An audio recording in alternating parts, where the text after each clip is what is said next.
There's no such thing as ghosts.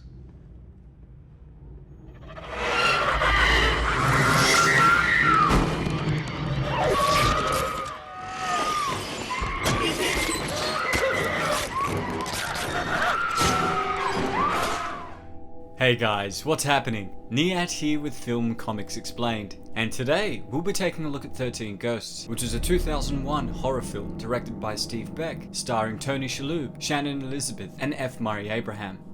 The film is essentially about the financially unstable Criticus family, led by Arthur, who move into his late brother Cyrus's estate, which appeared to be comprised entirely of toughened glass, only to find themselves trapped inside a machine that was designed by the devil and powered by the dead to open the eye of hell.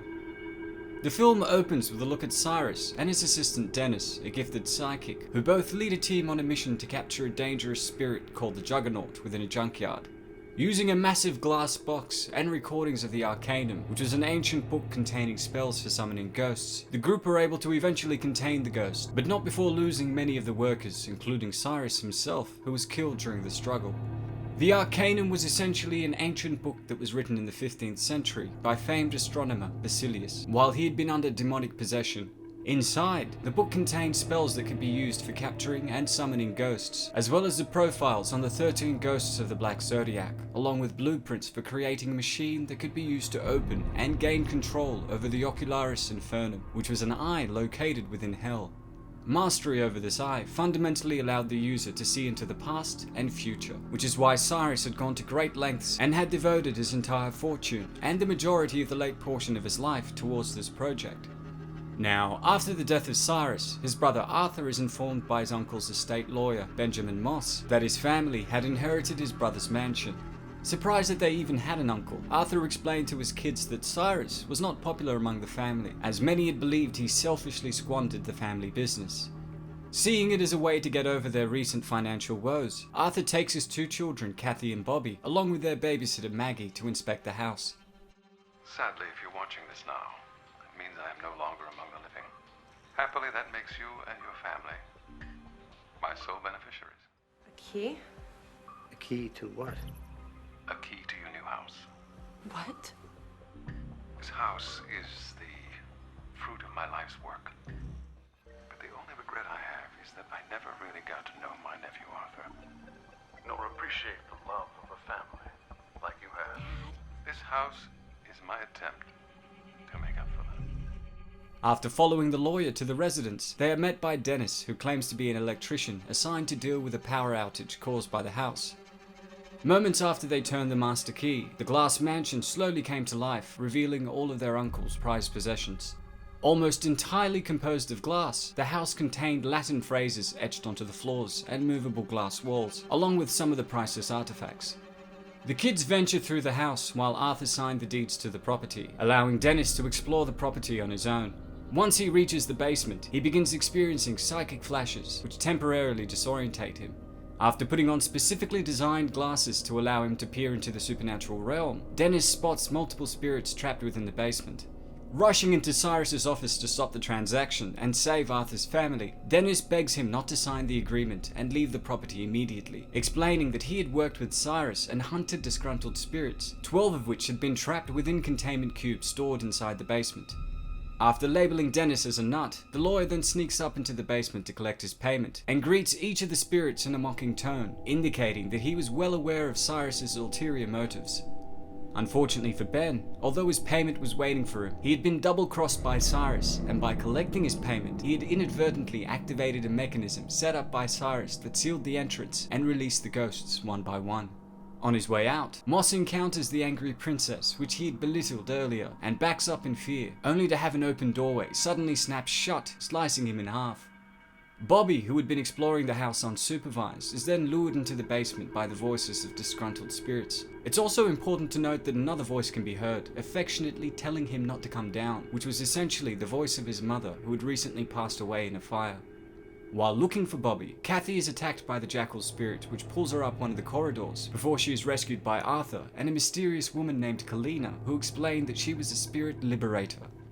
Arthur then puts on his daughter's glasses and finally sees the jackal which had tormented Kathy trapped behind a glass wall, as Kalina pulled out the only copy of the Arcanum and informed him that they were in Basilius's invention, which had been built by his brother Cyrus.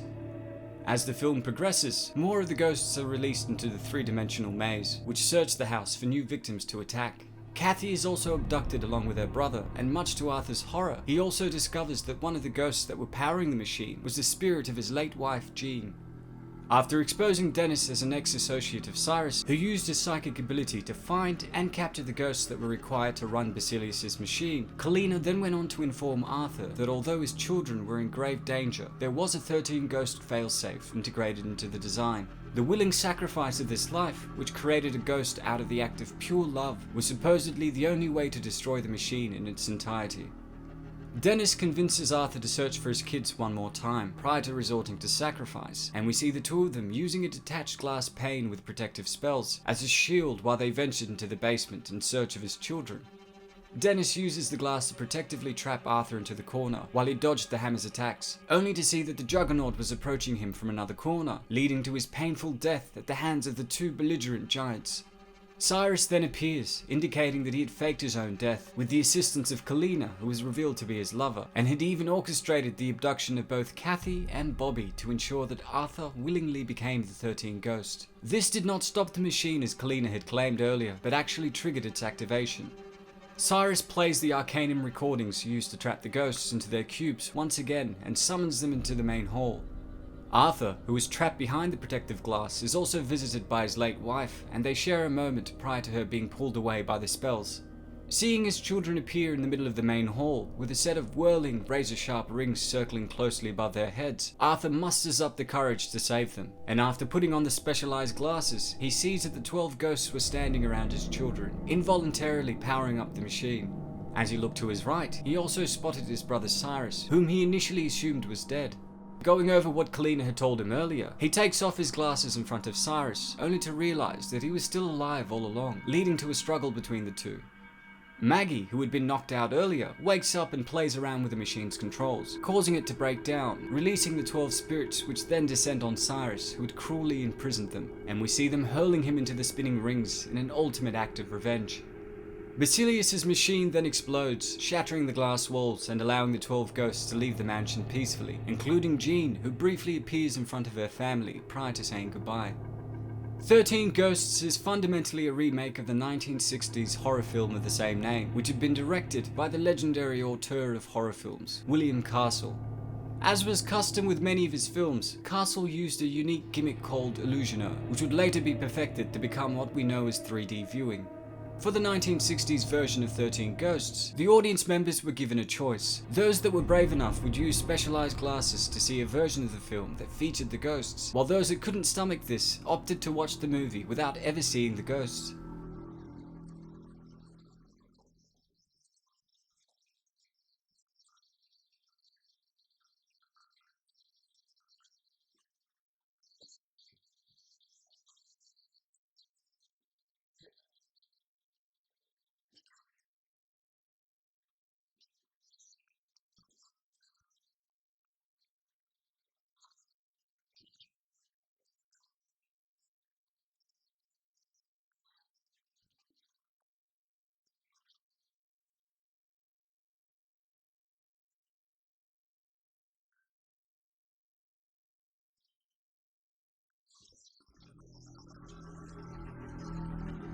It was this revolutionary approach to filmmaking that attracted longtime visual effects artist Steve Beck to direct the film and incorporate the aspect of putting on glasses to see ghosts into the script. His background in visual effects also encouraged Beck and his team to utilize practical effects over CGI, which helped bring the disgruntled ghosts to life.